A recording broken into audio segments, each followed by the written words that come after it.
ನಂಗೆ ಸಂಬಳ ಕೊಡ್ತಿರೋ ಜನ ಅಲ್ಲರಿ, ನಂಗೆ ಸಂಬಳ ಕೊಡ್ತಿರೋ ಸರ್ಕಾರ ಅಂದರು. ಪ್ರತಿಯೊಬ್ಬ ಸರ್ಕಾರಿ ನೌಕರರನ್ನ ಮುಂದೆಯೂ CC ಕ್ಯಾಮ್ರಾ ಹಾಕುವಂಥದ್ದು, ಮತ್ತು ಆ CC ಕ್ಯಾಮ್ರಾ ಯಾವುದೋ ಒಂದು ಆ್ಯಪ್ನಲ್ಲಿ ನಮ್ಗೆ ನೋಡೋಕ್ಕೆ ಯಾಕೆ ಸಿಗಬಾರ್ದು? ಈ ಡಿಜಿಟಲ್ ಕಾಲದಲ್ಲಿ ಅಲ್ಲೆಲ್ಲೋ ಸಬ್ ರಿಜಿಸ್ಟ್ರಾರ್ ಹತ್ರ, ನನಗೆ ಗೊತ್ತಿಲ್ಲ, ನಾನು ಅಡ್ಡ ಇರ್ಬೋದು, ಇಲ್ಲಿ ಗೊತ್ತಿರೋ ತಂತ್ರಜ್ಞರು ಭಾಳ ವಿಡಿಯೋ ನೋಡ್ತಿರ್ಬೋದು, ತಾವು ದಯವಿಟ್ಟು ಕಮೆಂಟಾಗಿ ತಿಳಿಸಿ ಏನೇನೆಲ್ಲ ಸೊಲ್ಯೂಷನ್ ಮಾಡ್ಬೋದು ತಂತ್ರಜ್ಞಾನ ಬಳಸಿದ್ದಕ್ಕೆ ಅಂತ. ಸಬ್ ರಿಜಿಸ್ಟ್ರಾರ್ ಹತ್ರ ಒಂದು ಮನೆ, ಒಂದು ಫ್ಲ್ಯಾಟ್ ಖರೀದಿ ಮಾಡ್ದ, ಅದು ಯಾರೋ ಬೇರೆ ಹೆಸರಲ್ಲಿತ್ತು ಮೊದಲು, ಇವನು ಅದನ್ನು ಖರೀದಿ ಮಾಡಿದ ಹಳೆ ಮನೆ ಅಂತಂದರೆ, ಅವನು ಅಲ್ಲಿಗೆ ರಿಜಿಸ್ಟರ್ ಆದ ತಕ್ಷಣ ಇವನ ಹೆಸರಿಗೆ ತಂತಾನೇ ಎಲ್ಲವೂ ಚೇಂಜ್ ಆಗುವಂಥ ಬಿಲ್ ಚೇಂಜ್ ಆಗುವ, KBTCL ಬಿಲ್ ಚೇಂಜ್ ಆಗುವ, BWSSB ಬಿಲ್ ಚೇಂಜ್ ಆಗುವ, BBMPಯ ಟ್ಯಾಕ್ಸ್ ಇವನ ಹೆಸರಿಗೆ ಕೂತ್ಕೊಳ್ಳುವ, ಖಾತೆ ಇವನ ಹೆಸರಿಗೆ ಬರುವ ವ್ಯವಸ್ಥೆ ಯಾಕಿಲ್ಲ? ಈ ದೇಶದ ಕಷ್ಟಪಟ್ಟವರ, ದುಡಿಯುವವರ ತೆರಿಗೆ ಹಣದಿಂದ ಸಂಬಳ ತಗೊಳ್ತಿರುವ ಇವರು ಯಾಕೆ ಅಕೌಂಟಬಲ್ ಅಲ್ಲ? ಯಾಕೆ ಇವ್ರಿಗೆ ಕ್ಯಾಮ್ರಾ ಸರ್ವೈಲೆನ್ಸ್ ಇಲ್ಲ? ಸರ್ಕಾರಿ ಕಚೇರಿಗಳಿಗೆ ನೀವು ಹೋಗಿ ಕಾರಿಡಾರ್ಗಳಲ್ಲಿ ಹಾಕಿದ್ದಾರೆ, ಅದ್ಯಾವ ರೂಲ್ ಮಾಡ್ಕೊಂಡಿವರು ಕಾರಿಡಾರ್ಗಳಲ್ಲಿ ಹಾಕಿದ್ದಾರೆ. ಕಾರಿಡಾರಲ್ಲಿ ಹಾಕಬೇಕಾಗಿರೋದು ಎಲ್ಲಿ? ಪ್ರತಿಯೊಬ್ಬ ನೌಕರನ ಮುಂದೆ. ಮತ್ತು ಆ ರೀತಿ ಕ್ಯಾಮ್ರಾ ಹಾಕುವ ಮೂಲಕ ಅವ್ನು ಎಷ್ಟೊತ್ತಿಗೆ ಬಂದ, ಎಷ್ಟೊತ್ತಿಗೆ ಹೋದ, ಎಷ್ಟೊತ್ತು ಕಲ್ಲಿದ್ದಾನೆ, ಆ ಕ್ಯಾಮ್ರಾಗಳಿಗೆ ನೀವು ಇವತ್ತು ಅಡ್ಯಾಪ್ಟ್ ಮಾಡಿ ಅವ್ನು ಬಂದಿಲ್ಲ ಅಂದರೆ ಆಬ್ಸೆಂಟ್ ಹಾಕೋಕ್ಕೆ ಅವಕಾಶ ಇದೆ, ಸಂಬಳ ಕಟ್ ಮಾಡೋಕ್ಕೆ ಅವಕಾಶ ಇದೆ, ಏನು ಬೇಕಾದ್ರೂ ಮಾಡ್ಬೋದು, ಆತನ ಶಿಸ್ತು ಕ್ರಮ ತೊಗೊಳ್ಬೋದು. ಅದರಲ್ಲ ಇಡೀ ಭಾರತನೇ ಶಾಕ್ ಆಗೋಂಥ ಒಂದು ಸುದ್ದಿ ಏನು ಅಂತಂದರೆ, ಒಬ್ಬ RTO ಇನ್ಸ್ಪೆಕ್ಟ್ರು, ನಮ್ಮ ಟ್ರಾನ್ಸ್ಪೋರ್ಟ್ ಡಿಪಾರ್ಟ್ಮೆಂಟ್ನ RTO ಇನ್ಸ್ಪೆಕ್ಟ್ರು 10,000 ವಾಹನಗಳಿಗೆ, ಅದರಲ್ಲೂ ಲಾರಿಗಳಿಗೆ FC ಫಿಟ್ನೆಸ್ ಸರ್ಟಿಫಿಕೇಟ್ ಕೊಟ್ಟಿದ್ದಾರೆ. ಆಯ್ತಪ್ಪ ಪರಮ್, ನಿಂಗೆ ತಲೆ ಕೆಟ್ಟಿದೆಯಾ? ಅವ್ರ ಕೆಲಸನೇ ಅದಲ್ಲರಿ, RTO ಕೆಲಸನೇ ಲೈಸೆನ್ಸ್ ಕೊಡೋದು, FC ಕೊಡೋದು, ಇಂಥವೇ. ಅದರೇನು ವಿಷಯ ನೀನು ವಿಶೇಷವಾಗಿ ಬಂದು ಹೇಳ್ತಿದ್ದಿಲ್ಲ ಅಂತ ನೀವು ಕೇಳಿದ್ರೆ, ಅವರು FC ಕೊಟ್ಟಿರೋದು ಹೇಗೆ ಗೊತ್ತಾ? ತಪಾಸಣೆ ಮಾಡಿದೆ, ಆ ವೆಹಿಕಲ್ನ ಇನ್ಸ್ಪೆಕ್ಟ್ ಮಾಡ್ದೇ ಅವರು 10,000 ವಾಹನಗಳಿಗೆ ಫಿಟ್ನೆಸ್ ಸರ್ಟಿಫಿಕೇಟ್, ಇವು ರಸ್ತೆ ಮೇಲೆ ಓಡೋಕ್ಕೆ ಲಾಯಕ್ಕಾಗಿದೆ ಅನ್ನೋದೇ ಫಿಟ್ನೆಸ್ ಸರ್ಟಿಫಿಕೇಟ್, ಅದನ್ನು ಕೊಟ್ಟಿದ್ದಾರೆ. ಆ ವಾಹನಗಳನ್ನು ಕಣ್ಣಲ್ಲೂ ನೋಡಿದೆ ಅಂಥೇಳಿ ಅವ್ರು ಸಿಗಾಕೊಂಡಿದ್ದಾರೆ. ಅದು ತನಿಖೆ ಆಗ್ತಾಯಿದೆ, ಅದು ಗೊತ್ತಲ್ಲ ನಿಮಗೆ, ಸರ್ಕಾರಿ ತನಿಖೆಗಳು ಎಲ್ಲಿಗೆ ಹೋಗಿ ನಿಲ್ಲುತ್ತೆ ಅಂತ ಸುದ್ದಿ ಮಾತ್ರ ಬರುತ್ತೆ. ಆದರೆ ಅದು ಆಮೇಲೆ ಏನಾಯಿತು ಗೊತ್ತಾಗೋದೇ ಇಲ್ಲ ನಮಗೆ. ಉದಾಹರಣೆಗೆ ಕೇಳ್ತೀನಿ, ಲೋಕಾಯುಕ್ತ ಸಂಸ್ಥೆ, ಅದ್ರ ಬಗ್ಗೆ ನನಗೆ ತುಂಬ ದೊಡ್ಡ ಗೌರವ ಇದೆ. ಭ್ರಷ್ಟರನ್ನ ಹಿಡಿಯೋಕ್ಕೆ ಅಂತ ಇರುವ ಸಂಸ್ಥೆ. ಆದರೆ ಆ ಸಂಸ್ಥೆ ರೈಡ್ಗಳನ್ನು ಮಾಡುತ್ತೆ, ಕೋಟ್ಯಾಂತರ ರೂಪಾಯಿ ಹಣ ಇತ್ಯಾದಿ ಎಲ್ಲವನ್ನು ಸೀಸ್ ಮಾಡುತ್ತೆ. ಆದರೆ ಆ ನಂತರ ಕೇಸ್ ಏನಾಯಿತು, ಯಾರ್ಯಾರಿಗೆ ಶಿಕ್ಷೆ ಆಯಿತು ಅಂತ ಅನ್ನೋದು ಮಾತ್ರ ನಮಗೆ ಹೆಚ್ಚು ಬಹುತೇಕ ಗೊತ್ತಾಗೋದಿಲ್ಲ. ದಯವಿಟ್ಟು ಗೊತ್ತಾಗೋ ವಿಚಾರನೂ ನಮ್ಗೆ ಗೊತ್ತಾಗಲಿ ಅಂತ ಅನ್ನೋದು ನಾನು ಎಲ್ಲರಲ್ಲೂ ಸಂಬಂಧಪಟ್ಟವರಲ್ಲಿ ಮಾಡ್ಕೊಳ್ಳುವಂಥ ಮನವಿ. ಆಮೇಲೆ ನೋಡಿ, ಇತ್ತೀಚೆಗೆ ಒಬ್ಬ ಪೊಲೀಸ್ ಅಧಿಕಾರಿ, ನಮ್ಮ ಈ KP ಅಗ್ರಹಾರ ಪೊಲೀಸು, ಆತನ್ನು ಲಂಚ ತೊಗೊಳ್ಬೇಕಾದ್ರೆ ರೆಡ್ ಹ್ಯಾಂಡೆಡ್ ಆಗಿ ಹಿಡಿದಾಗ, ಈ ಬೀದಿಲಿ ಹೋಗೋ ಹುಚ್ಚನಾಯಿಗೆ ಯಾರನ್ನ ಮಕ್ಳು ಕಲ್ಲೊಡೋದು ಕೊಯ್ ಅಂತ ಹೆಂಗೆ ಕಿರ್ಸುತ್ತಲ್ಲ, ಹಾಗೆ ಹುಚ್ಚನಾಯಿ ಥರ ಕಿರಿಸ್ತಿದ್ನಲ್ಲ, ಆತನ ಕೇಸ್ ಏನಾಯಿತು ಅಂತ ನಮ್ಗೆ ಇನ್ನೂ ಗೊತ್ತಾಗಿಲ್ಲ. ಸೊ ಆ ಥರದ್ದು ಗೊತ್ತಾಗಲಿ ಅಂತ ನಮ್ಮ ರಿಕ್ವೆಸ್ಟು.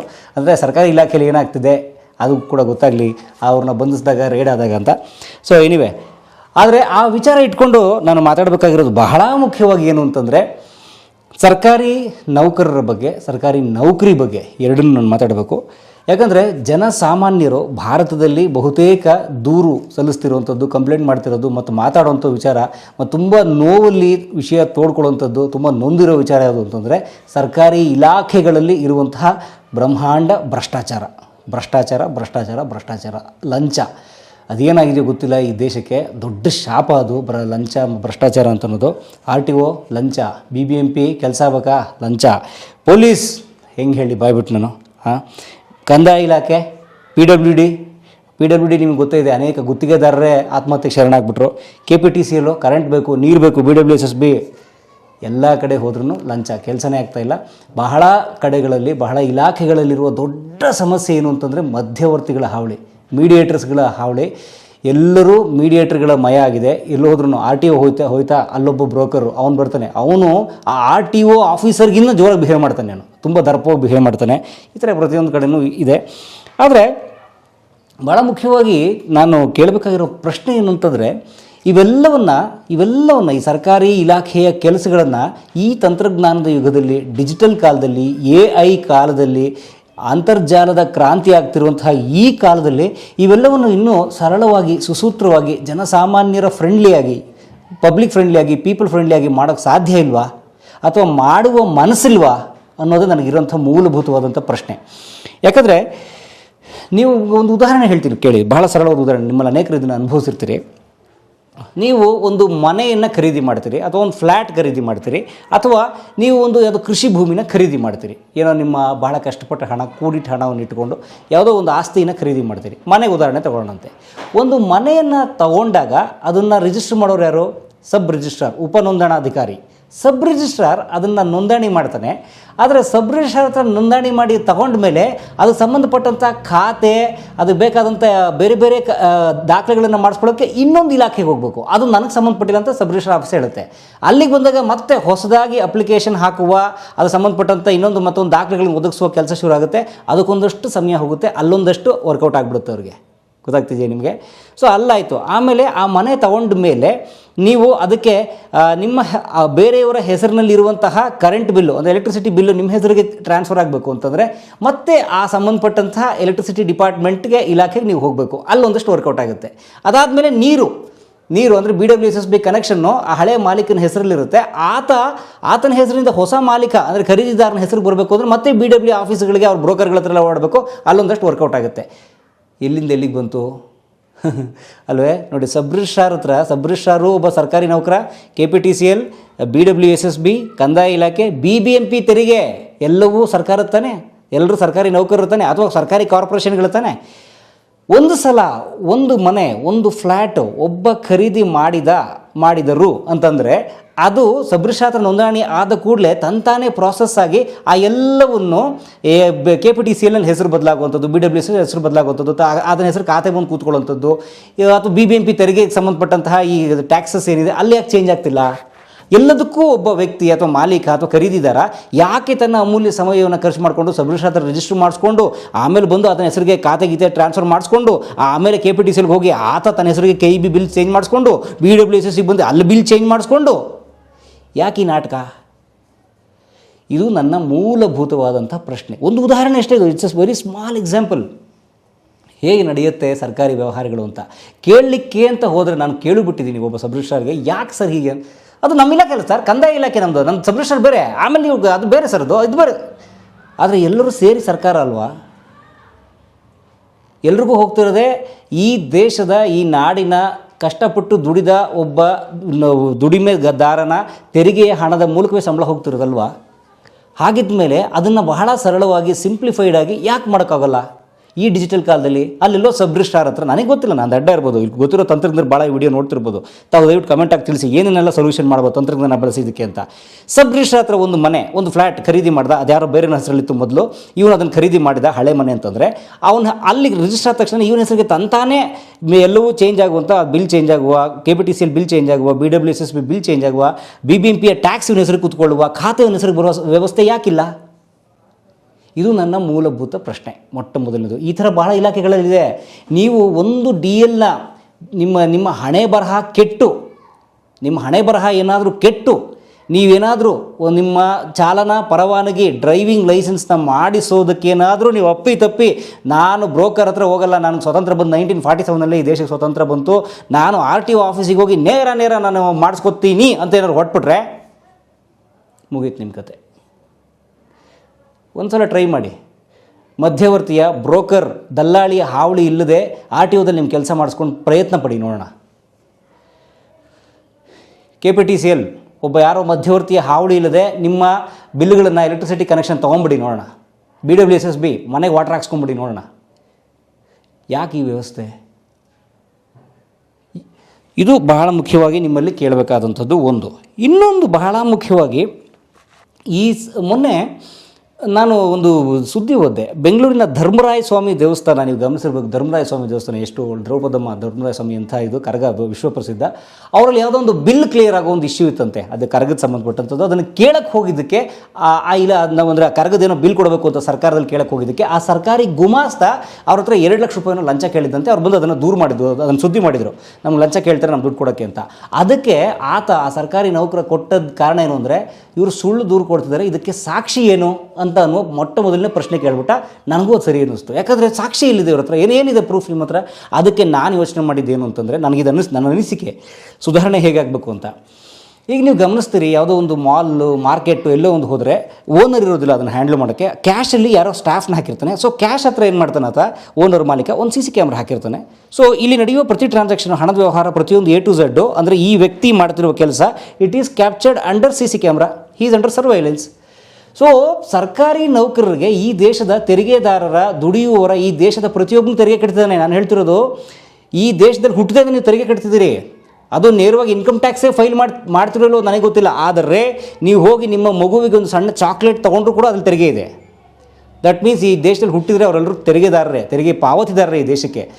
ಹಾಗಾಗಿ ಈ ದೇಶದ ಕಷ್ಟಪಟ್ಟವರ ದುಡಿಯುವವರ ತೆರಿಗೆ ಹಣದಿಂದ ಸಂಬಳ ತಗೊಳ್ತಿರುವ ಇವರು ಯಾಕೆ ಅಕೌಂಟಬಲ್ ಅಲ್ಲ? ಯಾಕೆ ಇವ್ರಿಗೆ ಕ್ಯಾಮ್ರಾ ಸರ್ವೈಲೆನ್ಸ್ ಇಲ್ಲ? ಸರ್ಕಾರಿ ಕಚೇರಿಗಳಿಗೆ ನೀವು ಹೋಗಿ ಕಾರಿಡಾರ್ಗಳಲ್ಲಿ ಹಾಕಿದ್ದಾರೆ. ಅದ್ಯಾವ್ಯಾವ ರೂಲ್ ಮಾಡ್ಕೊಂಡಿವರು ಕಾರಿಡಾರ್ಗಳಲ್ಲಿ ಹಾಕಿದ್ದಾರೆ. ಕಾರಿಡಾರಲ್ಲಿ ಹಾಕಬೇಕಾಗಿರೋದು ಎಲ್ಲಿ? ಪ್ರತಿಯೊಬ್ಬ ನೌಕರನ ಮುಂದೆ. ಮತ್ತು ಆ ರೀತಿ ಕ್ಯಾಮ್ರಾ ಹಾಕುವ ಮೂಲಕ ಅವ್ನು ಎಷ್ಟೊತ್ತಿಗೆ ಬಂದ, ಎಷ್ಟೊತ್ತಿಗೆ ಹೋದ, ಎಷ್ಟೊತ್ತು ಕಲ್ಲಿದ್ದಾನೆ, ಆ ಕ್ಯಾಮ್ರಾಗಳಿಗೆ ನೀವು ಇವತ್ತು ಅಡ್ಯಾಪ್ಟ್ ಮಾಡಿ ಅವ್ನು ಬಂದಿಲ್ಲ ಅಂದರೆ ಆಬ್ಸೆಂಟ್ ಹಾಕೋಕ್ಕೆ ಅವಕಾಶ ಇದೆ, ಸಂಬಳ ಕಟ್ ಮಾಡೋಕ್ಕೆ ಅವಕಾಶ ಇದೆ, ಏನು ಬೇಕಾದ್ರೂ ಮಾಡ್ಬೋದು, ಆತನ ಶಿಸ್ತು ಕ್ರಮ ತೊಗೊಳ್ಬೋದು. ನಮ್ಮಲ್ಲಿ ಅನೇಕರು ಬಿಡ್ತಾ ಇದ್ದಾರಲ್ಲ ಡ್ರೋನ್ನ, ಈ ಥರ ಒಂದು ಬಟನ್ ಇಟ್ಕೊಂಡ್ಬಿಟ್ರೆ ಬಟನ್ ಒತ್ತಿಡಿ ದೇಶ ಕಾಣುತ್ತೆ ಅಂತ. ಆ ಥರ ಮಾಡೋಕ್ಕೆ ವ್ಯವಸ್ಥೆ ಇವತ್ತಿಗಿದೆ AI-ನಲ್ಲಿ. ಮಾಡೋಕ್ಕಾಗಲ್ವಾ? ಇದು ಇನ್ನೊಂದು ಪ್ರಶ್ನೆ. ಆ್ಯಂಡ್ ಬಹಳ ಮುಖ್ಯವಾಗಿ ಇತ್ತೀಚೆಗೆ ಒಂದು ಘಟನೆ ಕೂಡ ನಡೀತು. ನಾನು ಒಂದು ವಿಡಿಯೋ ಮಾಡೋಕ್ಕೆ ಅಂತ ಹೇಳಿ ಆರ್ಕಿಯಾಲಜಿಕಲ್ ಸರ್ವೆ ಆಫ್ ಇಂಡಿಯಾದ ಒಂದು ಸೈಟ್ಗೆ ವಿಡಿಯೋ ಮಾಡೋಕ್ಕೆ ಅಂತ ಹೋದಾಗ ಮೈಸೂರಿನಲ್ಲಿ, ಅಲ್ಲಿ ಒಬ್ಬ ಆರ್ಕಿಯಾಲಜಿಕಲ್ ಸರ್ವೆ ಆಫ್ ಇಂಡಿಯಾ, ಅದು ಕೂಡ ಸರ್ಕಾರದ ಇಲಾಖೆ, ಸ್ಟೇಟ್ ಆರ್ಕಿಯಾಲಜಿಕಲ್ ಸರ್ವೆ, ಆ ನೌಕರೊಬ್ಬರು ಬಂದು ಇಲ್ಲಿ ಸರ್ ವಿಡಿಯೋ ಮಾಡಬಾರ್ದು ಅಂತ ತಡೆದ್ರು. ಯಾಕೆ ಅಂದರೆ ಈ ಕಾರಣಕ್ಕೆ ಅಂತ ತೋರಿಸಿದ್ರು. ನಂತರ ಅದಕ್ಕೊಂದು ಪರ್ಮಿಷನ್ ಲೆಟರ್ ಇತ್ತು, ತೋರಿಸಿದೆ. ಆಗ ಅವರು ನನ್ನ ಜೊತೆಗೆ ಬೈಯಕ್ಕೆ ಶುರು ಮಾಡಿಬಿಟ್ರು. ನೀವು ಇಲ್ಲಿ ಬಂದುಬಿಡ್ತೀರಿ, ವಿಡಿಯೋ ಮಾಡಿಬಿಡ್ತೀರಿ, ಹಾಗೆ ಹೀಗೆ, ಇಲ್ಲಿ ನಮ್ಗೆ ಜನ ಜಾಸ್ತಿ ಆಗ್ತಾರೆ, ನಾವು ಹೆಂಗೆ ಹ್ಯಾಂಡಲ್ ಮಾಡೋದು, ಜನ ಕಮ್ಮಿ ಅಂತ ಕಿರ್ಚಾಡಕ್ಕೆ ಶುರು ಮಾಡಿದ್ರು. ನಾನು ಅಂದೆ, ಸರ್ ನೀವು ಸರ್ಕಾರಿ ನೌಕರರು, ನಿಮ್ಗೆ ಸಂಬಳ ಕೊಡ್ತಿರೋದೇ ಜನ, ಅವ್ರು ಬರಲಿ ಬಿಡಿ ಅಂದರೆ, ನಂಗೆ ಸಂಬಳ ಕೊಡ್ತಿರೋ ಜನ ಅಲ್ಲರಿ, ನಂಗೆ ಸಂಬಳ ಕೊಡ್ತಿರೋದು ಸರ್ಕಾರ ಅಂದರು. ನಂಗೆ ನಗು ಬಂದುಬಿಡ್ತು. ಸರ್ ನೀವು ಯಾವ ಸೀಮೆ ಸರ್ಕಾರಿ ನೌಕರರು? What do you mean by government? ನಾನು ಸರ್ಕಾರಿ ನೌಕರ, ನಂಗೆ ಸರ್ಕಾರದಿಂದ ಸಂಬಳ ಬರುತ್ತೆ. ಸರ್ಕಾರ ಏನು ಸಿದ್ದರಾಮಯ್ಯನವ್ರು ಕೊಡ್ತಿದ್ದಾರಾ ದುಡ್ಡು? DK ಶಿವಕುಮಾರ್ ಅವ್ರು ಜೇಬಿಂದ ಕೊಡ್ತಿದ್ದಾರಾ? ಅಥವಾ ಈ ರಾಜ್ಯದ ಮುಖ್ಯ ಕಾರ್ಯದರ್ಶಿ, ಚೀಫ್ ಸೆಕ್ರೆಟರಿ ಅವ್ರ ಜೇಬಿಂದ ಕೊಡ್ತಿದ್ದಾರೆ ಹಣ? ಈ ದೇಶದ ಪ್ರತಿಯೊಬ್ಬ ತೆರಿಗೆದಾರ, ಈ ನಾಡಿನ ಪ್ರತಿಯೊಬ್ಬ ತೆರಿಗೆದಾರ, ಒಬ್ಬ ರೈತ, ಒಬ್ಬ ಆಟೋ ಡ್ರೈವರ್, ಒಬ್ಬ ಕೂಲಿ, ಒಬ್ಬ ಸಾಫ್ಟ್ವೇರ್ ಇಂಜಿನಿಯರ್, ಒಬ್ಬ ಬಿಸ್ನೆಸ್ ಮನ್, ಒಬ್ಬ ಗೃಹಿಣಿ, ಒಂದು ಮಗು, ಎಲ್ಲರೂ ಈ ದೇಶದಲ್ಲಿ ಮಾಡ್ತಿರುವ ಟ್ರಾನ್ಸಾಕ್ಷನ್ಗಳಿಂದ ಬರುತ್ತಿರುವ ತೆರಿಗೆ ಹಣದಿಂದ ನಿಮ್ಗೆ ಸಂಬಳ ಬರ್ತಿರೋದು. ದಟ್ ಮೀನ್ಸ್ ನಿಮಗೆ ಸಂಬಳ ಕೊಡುತ್ತಿರುವನು ಈ ದೇಶದ ನಾಗರಿಕ, ಎ ಕಾಮನ್ ಮ್ಯಾನ್. ಅದು ನಿಮ್ಗೆ ಅಷ್ಟು ಪ್ರಜ್ಞೆ ಇಲ್ಲ ಸರ್ಕಾರಿ ನೌಕರನಿಗೆ, ಮೈಸೂರು ಭಾಗದ ASI ಡಿಪಾರ್ಟ್ಮೆಂಟಲ್ಲಿ ಕೆಲಸ ಮಾಡುವಂತಹ ಆ ನೌಕರನಿಗೆ. ಹಾಗಾಗಿ ನನ್ನ ಆಲೋಚನೆ ಏನು ಅಂದರೆ, ಇವರಿಗೆ ಸರ್ಕಾರಿ ನೌಕರರು, ಸರ್ಕಾರಿ ಉದ್ಯೋಗಿಗಳು ಅಂತ ಕರೆಯುವ ಬದಲು ಇವರನ್ನು ಸಾರ್ವಜನಿಕ ನೌಕರರು ಅಂತನ್ನುವ ಹೆಸರೇ ಬದಲಿಸಬೇಕಾಗಿದೆ ಅನ್ನೋದು ನನ್ನ ಅಭಿಪ್ರಾಯ. Please change the designation, please change the name. Don't give them name as government employees. They are public employees, they are public servants ಅಲ್ವೇ? ಅದು ಭಾಳ ಮುಖ್ಯವಾಗಿ ಆಗಬೇಕಾಗಿರೋದು. ಬಹುಶಃ ಆವಾಗ ಇವ್ರನ್ನ ಕಂಟ್ರೋಲ್ ಮಾಡುವ, ಇವ್ರನ್ನ ಹ್ಯಾಂಡಲ್ ಮಾಡುವ ವಿಚಾರಗಳು ಬರದೇ ಹೋದರೆ ಬಹಳ ಸಮಸ್ಯೆ ಆಗುತ್ತೆ ಅಂತ ಅನ್ನೋದು, ಇವ್ರ ದರ್ಪ ಕಡಿಮೆ ಆಗೋಲ್ಲ ಅನ್ನೋದು ನನ್ನ ಅಭಿಪ್ರಾಯ. ನಿಮ್ಮ ಅನುಭವಗಳನ್ನು, ನಿಮ್ಮ ಅನಿಸಿಕೆಗಳನ್ನು ದಯವಿಟ್ಟು ಕಮೆಂಟ್ ಹಾಕಿ ತಿಳಿಸಿ, ಬಹಳ ಮುಖ್ಯವಾಗಿ. ಆ್ಯಂಡ್ ಎರಡನೇದು ಸ್ನೇಹಿತರೆ, ಬಹಳ ಮುಖ್ಯವಾಗಿ ಪ್ರತಿಯೊಬ್ಬ ಸರ್ಕಾರಿ ನೌಕರರನ್ನ ಮುಂದೆಯೂ CC ಕ್ಯಾಮ್ರಾ ಹಾಕುವಂಥದ್ದು. ಮತ್ತು ಆ CC ಕ್ಯಾಮ್ರಾ ಯಾವುದೋ ಒಂದು ಆ್ಯಪ್ನಲ್ಲಿ ನಮ್ಗೆ ನೋಡೋಕ್ಕೆ ಯಾಕೆ ಸಿಗಬಾರ್ದು? ಯಾಕಂದ್ರೆ ನಾವು ಸಂಬಳ ಕೊಡ್ತಿರೋದು ಅವ್ರಿಗೆ. ಈ ದೇಶದಲ್ಲಿ ಕೆಲಸ ಮಾಡ್ತಿರೋ ಪ್ರತಿಯೊಬ್ಬ D ಗ್ರೂಪ್ನಿಂದ ಹಿಡ್ಕೊಂಡು A ಗ್ರೂಪ್ನ ಪ್ರತಿಯೊಬ್ಬರಿಗೂ, including prime minister of this country, president of this country, ಎಲ್ಲರಿಗೂ ಸಂಬಳ ಕೊಡುತ್ತಿರುವವರು ನಾವು. ಅವರು ಕೆಲವು ಕಾನ್ಫಿಡೆನ್ಷಿಯಲ್ಸ್ ಬೇಡ, ಆದರೆ ಗೌಪ್ಯ ಇಲ್ಲದೇ ಇರುವಂತಹ ಮಾಹಿತಿಗಳು, ಆ ಥರ ಕೆಲಸ ಮಾಡುವ ಪ್ರತಿಯೊಬ್ಬ ಸರ್ಕಾರಿ ನೌಕರರನ್ನು ಅವರನ್ನೊಂದು ಪ್ಲ್ಯಾಟ್ಫಾರ್ಮ್ ಅಡಿ ತಂದು ಆ ಕ್ಯಾಮ್ರಾಗಳೆಲ್ಲವೂ ನಾವು ಈಗ ಉದಾಹರಣೆಗೆ ನನ್ನ ಬಡಾವಣೆಯ BBMP ಅಧಿಕಾರಿ ಈಗ ಏನು ಮಾಡುತ್ತಿದ್ದಾನೆ, ನನ್ನ ಬಡಾವಣೆಯ ಒಬ್ಬ ಪೊಲೀಸ್ ಅಧಿಕಾರಿ ಈಗ ಏನು ಮಾಡುತ್ತಿದ್ದಾನೆ, ನನ್ನ ಬಡಾವಣೆಯ ಒಬ್ಬ ಕಂದಾಯ ನೌಕರ ಏನು ಮಾಡ್ತಿದ್ದಾನೆ, ನನ್ನ ಬಡಾವಣೆಯ KPTCLನ ನೌಕರ ಏನು ನಾನು ಯಾಕೆ ನೋಡೋಕ್ಕಾಗೋದಿಲ್ಲ? ಅವರು ನಮ್ಮನ್ನು ಟ್ರ್ಯಾಕ್ ಮಾಡ್ತಾರೆ, ಹೀಗೆ ಮಾಡ್ತೀರಿ ಹಾಗೆ ಮಾಡ್ತೀರಿ ಅಂತ. ಅವ್ರನ್ನ ಯಾಕೆ ನಾವು ಟ್ರ್ಯಾಕ್ ಮಾಡೋಕ್ಕಾಗೋದಿಲ್ಲ? ಯಾಕೆ ನಮಗೆ ಆ್ಯಕ್ಸಸ್ ಇಲ್ಲ ಅಲ್ವೇ? ಯಾಕಂದರೆ ನೀವು ಗಮನಿಸಿ, ಇದು ಬಹಳ ಸರಳವಾದಂಥ ಕೆಲಸ ಕ್ರಮ, ಇವತ್ತು ಟೆಕ್ನಾಲಜಿ ಇದೆ.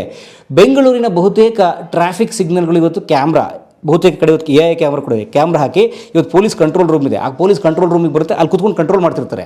ಗೊತ್ತಾಗ್ತಿದೆಯಾ? So why not for a common man?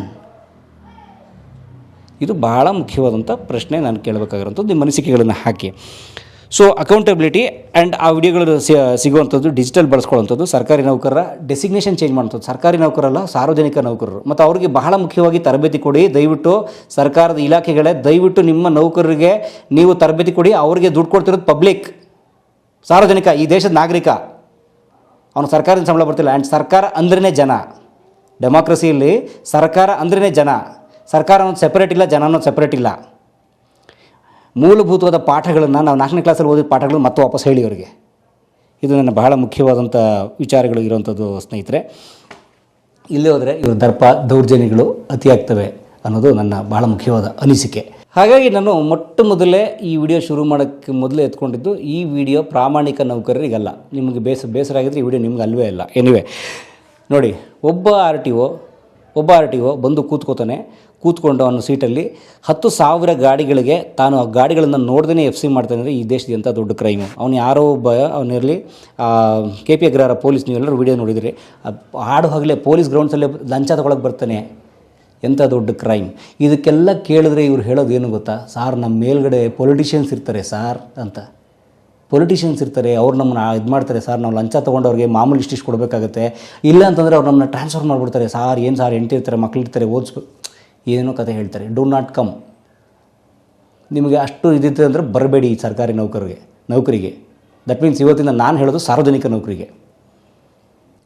Bandra, ಆಗಲಿಲ್ವಾ, resignation ಬಿಟ್ಬಿಟ್ಟು ಬೇರೆ ಮಾಡಿ ಅಂತ. ನೀನು ಅಲ್ಲಿ ಕೂತ್ಕೊಂಡು ನೀನು ಜನಕ್ಕೆ ಮೋಸ ಮಾಡ್ತಾ, ಜನರ ತಲೆ ತಿಂತ, ಜನರನ್ನೆಲ್ಲ ತಬರ ಇದನ್ನೆಲ್ಲ ತೇಜಸ್ವಿ ಕಥೆಯ ಆ ತಬರ ಒಂಥರ ಟೇಬಲಿಂದ ಟೇಬಲ್ಗೆ ಇವತ್ತಿಗೂ ಡಿಜಿಟಲ್ ಕಾಲದಲ್ಲೂ ಅನಿಸ್ತಾ ಅವ್ರನ್ನ ಶೋಷಣೆ ಮಾಡೋದು ನಿನಗೆ ಸರಿ ಇದೆ, ನಿನ್ನ ಕುಟುಂಬಕ್ಕೋಸ್ಕರ, ಒಬ್ಬನಿಗೋಸ್ಕರ.